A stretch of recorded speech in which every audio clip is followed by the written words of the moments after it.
Salut à tout le monde, j'espère vous retrouver en pleine forme, en pleine santé. Aujourd'hui, dans cette séance, je vais partager avec vous l'étude d'une fonction exponentielle. Bien sûr, ça concerne les étudiants de la deuxième baccalauréat.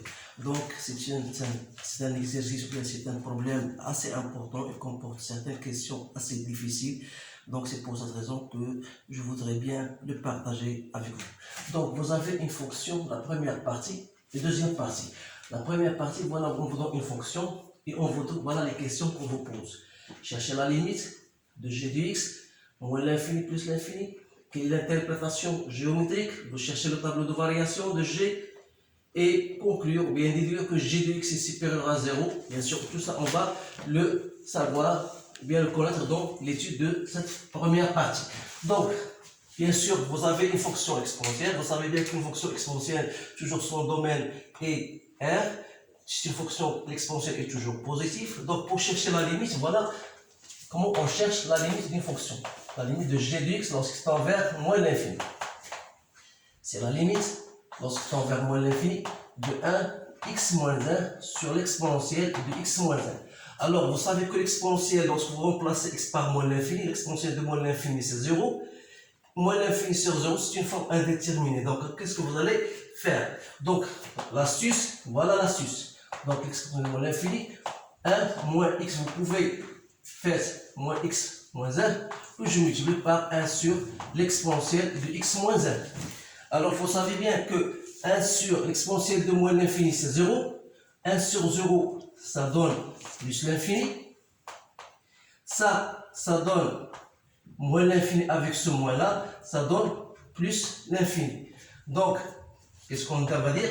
Donc, la limite de g de x lorsqu'on vers moins l'infini, c'est plus l'infini plus 1, donc ça reste toujours plus l'infini. Voilà la première question. Deuxième question, on va chercher la limite de g de x lorsqu'on vers plus l'infini. Donc, la limite de g de x lorsqu'on vers plus l'infini.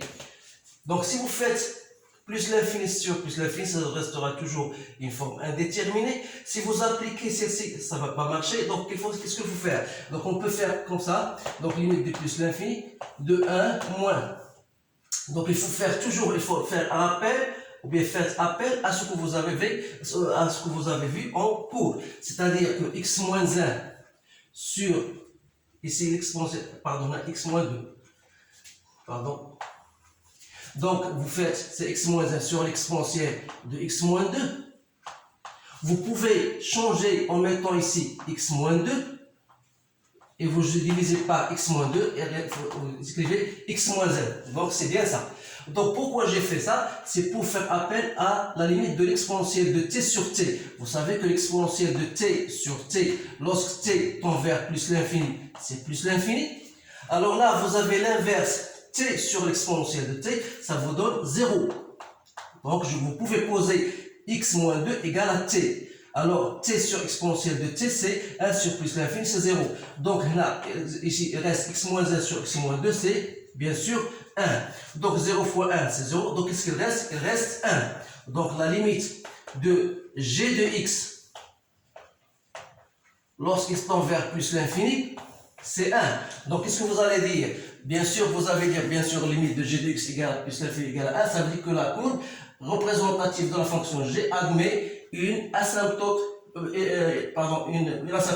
une asymptote horizontale d'équation y égale à 1. Alors, pour l'autre, vous avez trouvé limite de g de x lorsqu'on tend vers l'infini égale à plus l'infini. Donc, vous êtes emmené à chercher la limite de g de x sur x lorsqu'on vers moins l'infini. Donc, on va chercher les branches infinies. Donc, on va continuer après parce qu'on ne nous a pas demandé cette question-là. Donc, on va chercher maintenant le tableau de variation. On va déterminer le tableau de variation. Alors là, on doit passer par la recherche de la dérivée. Et alors, il faut mentionner que la fonction là est une fonction dérivable puisqu'elle est composée de deux fonctions dérivables. Alors là, ça me permet de chercher, bien sûr, la fonction dérivée.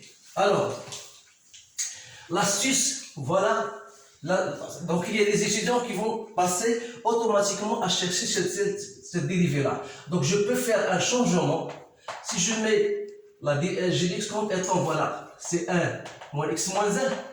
Vous savez bien sûr que l'exponentielle de moins x égale à 1 sur exponentielle de x. Alors si j'applique cette formule-là, ça va m'aider à trouver une formule bien simple. C'est-à-dire x moins 1 sur exponentielle moins 2, ça devient exponentielle de 2 moins x. Alors là, ça rend la fonction plus simple. Donc dans ce cas-là, ça sera une forme de produit et je peux chercher la dérivée plus facilement. Donc alors, g' de x. Alors la dérivée de 1 c'est 0, donc il reste quoi? Il reste la dérivée de deux fonctions produits. Donc vous appliquez la formule, donc x moins 1, la dérivée de là c'est 1, donc de 2 reste 2 moins x, moins x moins 1, la dérivée c'est moins 1, donc c'est pour cette raison que j'ai fait moins ici, exponentielle de 2 moins x. Alors ça donne x moins 1 exponentielle de 2 moins x, moins exponentielle de 2 moins x. Je fais entrer ce moins là. Donc c'est donne exponentielle de 2 moins x, facteur de quoi? De x moins 1 moins 1. Donc c'est x moins 2 exponentielle de 2 moins x. Voilà la dérivée, la fonction g' de x. Alors là, la fonction exponentielle est toujours strictement positive. Donc il reste le signe de g', c'est le signe de x moins 2. Alors là, c'est plus simple de dresser le tableau de variation. Voilà. La fonction est définie sur R et s'annule, la dérivée s'annule au point 2. Donc lorsque x est supérieur à 2 sera positif, là sera négatif. Donc vous aurez bien sûr cette allure-là. Limite de plus l'infini, on a trouvé plus l'infini. Et de moins l'infini, pardon, ici on a trouvé 1. Bien sûr. Et ici on a trouvé plus l'infini. Alors là, g de 2. Il suffit de remplacer 2 moins 1 c'est 1, 1 sur 1 c'est 1, donc 1 moins 1 c'est 0. Donc g de 1, g de 2 égale à 0. Donc qu'est-ce que vous avez remarqué? Vous remarquez que 2 est un minimal, c'est-à-dire que quel que soit x appartenant à R, g de x est toujours supérieur ou égal à g de 2. Donc on va écrire ça pour le bien saisir. Donc vous allez écrire, donc quel que soit x appartenant à R, vous remarquez que g de x est tout à fait supérieur à g de 2. C'est-à-dire que g de x est supérieur à g de 2, c'est quoi? C'est 0. Donc g de x est bien positif. Voilà, on est bien arrivé à cette conclusion. Maintenant, on a terminé la partie 1, on va passer à la partie 2. Mais sans oublier, bien sûr, ces choses-là. Parce que parfois, peut-être qu'on va les utiliser.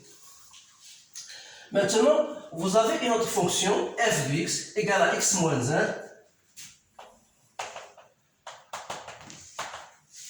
X moins 1 plus x sur exponentielle de x moins 2.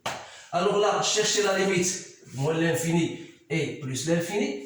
Donc la limite de f de x lorsque tend vers moins l'infini, c'est la limite lorsque tend vers moins l'infini de x moins 1. Je peux faire, comme je vous ai dit tout à l'heure, comme étant 2 moins x.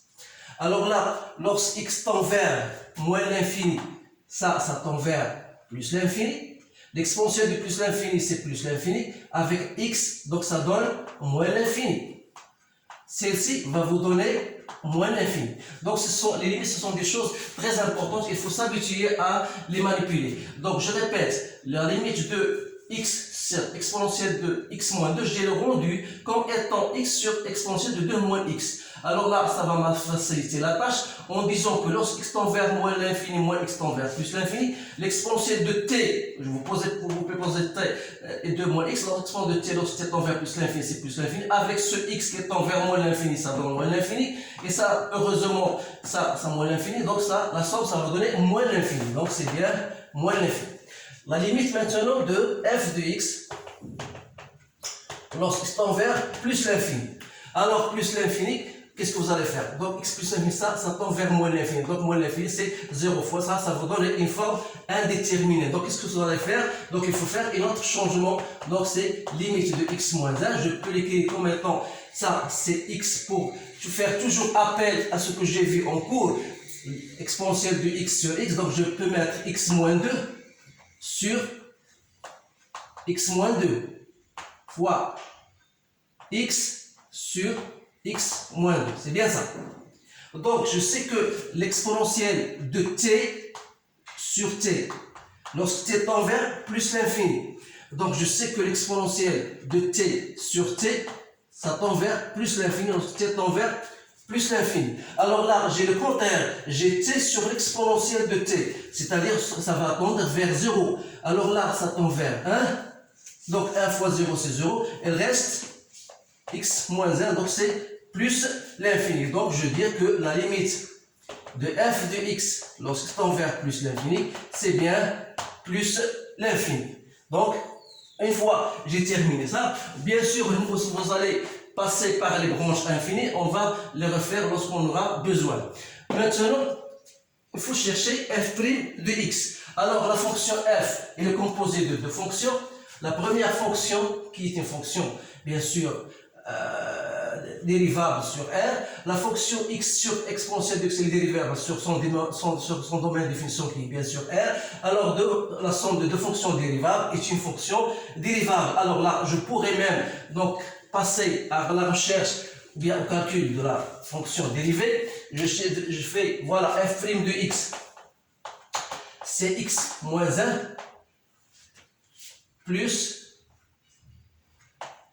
x exponentielle de 2 moins x. Voilà, je cherche cette dérivée-là. Donc, c'est 1 plus la dérivée de ça, c'est f' de moins x plus x fois la dérivée, c'est moins 1, donc exponentielle de 2 moins x. Donc, on a déjà cherché ça, mais je le répète. Donc, c'est 1 plus exponentielle de 2 moins x en facteur de 1 moins x. C'est-à-dire, c'est 1 moins, si vous voulez, x moins 1. Exponentielle de moins x, ça devient exponentielle de x moins 2. Pourquoi j'ai fait ça? Pour faire appel à cette fonction qui n'est autre que g de x. Alors là, on a bien montré que f' de x égale à g de x. Ça veut dire que le signe de f' n'est autre que le signe de g de x. Alors g de x, on a déjà montré qu'il est positif. Alors là, ça veut dire quoi? Ça veut dire que f' est positif, ça veut dire que la fonction est croissante. Donc on va dire que la fonction est croissante. Et le tableau de variation, bien sûr, sera plus simple. Voilà x, voilà f' de x, voilà f de x. Le domaine de définition, c'est moins l'infini plus l'infini. Donc f' c'est égal à g de x, et g de x est salé au point 2.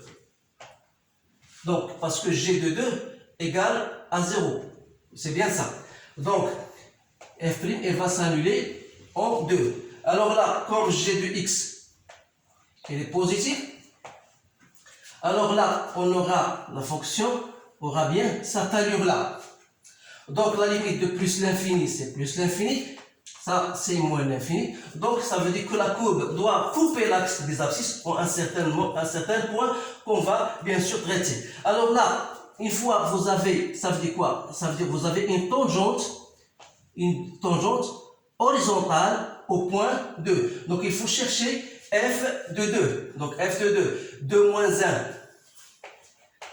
Donc, f de 2, c'est 2 moins 1, c'est 1, plus 2 sur 2 moins 2, c'est 0. Donc, l'exponentielle de 0, c'est 1. Donc, ça donne 3. Donc, f de 2, c'est bien 3. Alors là, j'ai répondu à cette question.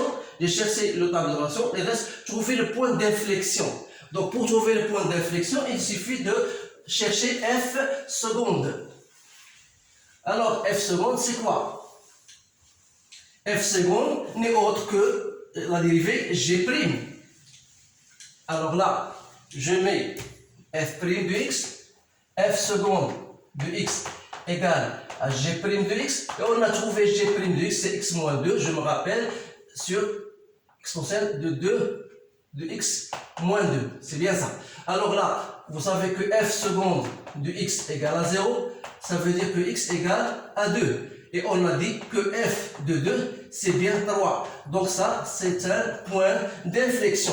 Donc 2, 3, c'est un point d'inflexion. Et en même temps, vous avez une demi-tangente horizontale qu'il ne faut pas oublier en ce point-là. Alors là, une fois que j'ai trouvé le point d'inflexion, on vous dit, voilà, montrer, déterminer, ou bien calculer la limite de f de x plus f de x moins x moins 1. Pourquoi cette question-là? Parce qu'on a déjà trouvé la limite de f de x est égale à x. Donc il faut chercher les branches infinies, la limite de f de x sur x, et vous allez trouver 1. Et ensuite, vous allez trouver pour dire que vous avez affaire à une asymptote oblique. Alors là, ils ont bien sûr vous facilite la tâche en vous disant tout simplement de chercher la limite de f de x moins x moins 1. Donc, la limite de f de x moins x moins 1 n'est autre que la limite de x sur l'exponentielle de x moins 2 lorsqu'x tend vers plus l'infini. Donc, c'est la limite de x moins 2 sur l'exponentielle de x moins 2, x sur x moins 2. Alors là, t sur exponentielle de t, c'est 0. Donc ça, c'est 1. Donc ça vous donne 0. Ça veut dire que la droite d'équation x moins 1 est une asymptote oblique. Là, vous avez donc une asymptote oblique d'équation y égale à x moins 1. Donc la question qui vient après tout de suite, alors la position de CDF par rapport à delta. Est-ce que la courbe que vous allez tracer, est-ce qu'elle sera au-dessus ou bien au-dessous de delta? Alors là, une fois vous avez f de x moins 1 devant vos yeux, c'est quoi? C'est x sur x moins 1. C'est x sur exponentielle. Donc, alors vous avez f de x moins x moins 1 n'est autre que x sur l'exponentielle de x moins 2. Alors, pour étudier la position, il suffit de déterminer le signe de x sur exponentielle. Alors, la fonction exponentielle est toujours positive, donc il suffit de d'étudier le signe de x. Alors là, vous allez dire que si x appartient à 0 plus l'infini, alors vous avez tout ça est positif, alors donc C de f sera au-dessus de delta. Et si x appartient à moins l'infini de 0, alors vous aurez C de f au-dessous de delta. Voilà la réponse à cette question. Maintenant, montrez que f de x égale à 0 admet une solution unique alpha compris entre 0 et 0,2. Bien sûr, lorsqu'on a dressé le tableau de variation, vous remarquez bien que la courbe est croissante, donc il va passer vers le plus infini, ça veut dire qu'il va couper l'axe des abscisses en un certain point alpha. Bien sûr, alpha entre 0 et donc ça veut dire alpha ici, entre 0 et 0,2. Donc il existe un certain alpha. Alors là, pour montrer, on va tout simplement se baser sur le théorème des valeurs intermédiaires qui nous dit que il faut que deux fonctions, bien deux conditions soient remplies. La première condition, c'est que la fonction que vous avez devant vous est une fonction croissante, donc est continue. Donc la fonction f est continue sur R, en particulier sur l'intervalle qu'on vous a donné, 0 et 0,2, et croissante. Deuxième condition, donc il faut encore parce qu'on dit une solution unique. Donc vous aurez une troisième condition, c'est il faut chercher f de 0 fois f de 0,2. F de 0, vous allez trouver, parce que je n'ai pas de calculatrice pour chercher f de 0,2, donc vous allez trouver, s'assurer bien sûr qu'il est un terme négatif. Alors là, ces trois conditions sont remplies, vous dites que la fonction f de x égale à 0, elle admet une solution unique, bien sûr, appartenant à cet intervalle. Donc voilà la réponse à cette question. Montrez maintenant que C de f admet une tangente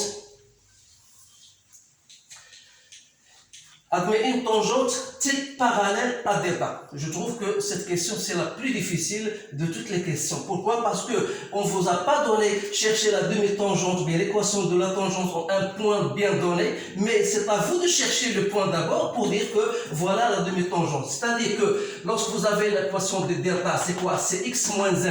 Donc, la tangente du t doit être parallèle. Alors, pour qu'il soit parallèle, il doit avoir le même coefficient, 1, 1.